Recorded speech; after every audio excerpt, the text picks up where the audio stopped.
Hi, welcome to my channel. కొత్త సంవత్సరం సందర్భంగా కేంద్ర ప్రభుత్వం అంటే మోడీ ప్రభుత్వం వచ్చేసి రైతులకు గుడ్ న్యూస్ షేర్ చేసింది.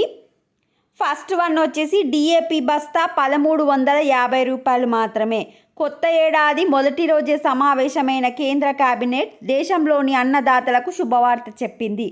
ప్రధాని మోడీ అధ్యక్షతన జరిగిన ఆర్థిక వ్యవహారాల కేబినెట్ కమిటీ ప్రధానమంత్రి ఫసల్ బీమా యోజనపై చర్చన జరిగింది. మనకి ప్రధానమంత్రి ఫసల్ బీమా యోజన కిందనే ఇతర రాష్ట్రాలలో 50 కేజీల డిఏపి బస్తా 3000 పైన ఉంటే మన రాష్ట్రంలో 1350 రూపాయలకు మాత్రమే ఇవ్వనున్నారు. సో ఈ స్కీమ్ని యూజ్ చేసుకొని మీరు డిఏపి బస్తా తీసుకోండి, 1350 రూపాయలు మాత్రమే.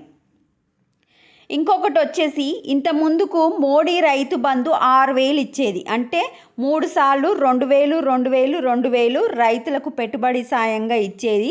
ఇప్పుడు కొత్త సంవత్సరం కానుకగా రైతులకు వచ్చేసి ఈ సంవత్సరం నుంచి 10,000 వేస్తారు. మోడీ రైతు బంధు వచ్చేసి 10,000. ఇప్పుడు మనకు ఫిబ్రవరిలో ఫస్ట్ వాయిదా అయితే వేస్తారు. ఈ 10,000లో 3 వంతులు చేస్తే ఎంత? 3,300 వరకు మనకు ఫిబ్రవరిలో ఫస్ట్ వాయిదా అయితే పడుతుంది. అన్నదాతలకు గుడ్ న్యూస్. పిఎం ఫసల్ బీమా యోజన కేటాయింపులు భారీగా పెంపు. 69,515 కోట్లు కేటాయిస్తూ కేంద్ర కేబినెట్ నిర్ణయం. రైతుల పంటలకు పెరగనున్న బీమా. డిఏపి ఎరువుల రాయితీకి 3,850 కోట్ల ప్రత్యేక ప్యాకేజీ. ఏడాది తొలి కేబినెట్ భేటీ అన్నదాతకు అంకితం.